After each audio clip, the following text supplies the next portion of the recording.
መጣችልኝ ለስ ሚላን ሚላን በልሽ እሺ እኔና ተባክሽ ራስን አስተዋውቂ ማነሽ ሳባ እባላለሁ እሺ ባለፈው አመት ከወረዳ 10 የቆንጅና ውድድር አሸናፊ ነበርኩኝ ስለውበቴ እኔ ባላወራ ይሻላል እንዲሁ ማየት ነው በቃ አይደለ እንግዲህ ወረዳ ላይ አሸንፈሽ እንደዚህ አማርኛ ካቃተሽ ደና ቦታ ብትጂማ ምን ወረዳ 10 ላይ ቆንጆ አልተፈጠረም ማለት ነው እኔ ነኝ ቆንጆ የወረዳው ደሞ ምንድነው ፍሮታ ምን እቺ ሜንጦ ምንድነው ፈረጁ የወረዳው ዳኞች ግን ያዩ ነበር በደንብ ነው አይናቸው የሚሰሩ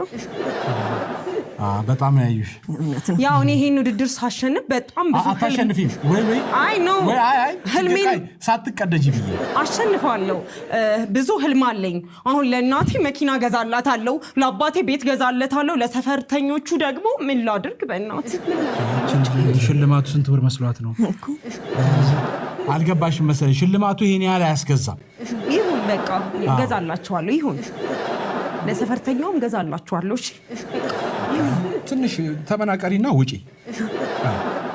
እኛም አናይሽም ዝም ብለሽ ተመናቀሪ ችግር የለም ኦኬ ሾው ላድርግ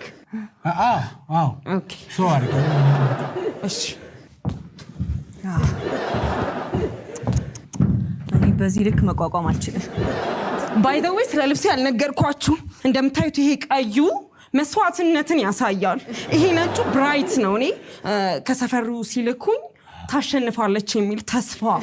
የሰፈሩ ሳለ አለውና ለዛ ነው ይሄንን ዋይት ያረኩት ይሄ ብላኩ ደግሞ ከለሪ ነው የሚወክለው ማለት እንደምታይም በጣም የጥቁር ቆንጆ ነው ሶ ይሄ ውበቴ ነው ስለማታሸንፊ እንደውም ጥቁሩ እንኳን በዛ ሀዘንን መግለጫ ይሆንሻል በዛው በቃ እንዳሁን እየተራመርሽ በዛው እስቲ የሰፈሩ ሰው ምን እንደሚፈልግ ጠይቀሻቸው ነይ ልውጣ በዛው ከቻልሽም ለስደትም ይሆናል አካሄድ ቴንክ ዩ እሺ ወይስ እንደዛ ሰው ሲመጣ ፍሊት ዲዲት ምን አስቀምጡ እዚህ ነፍቶ ማባረር ግን ይሄን ነገር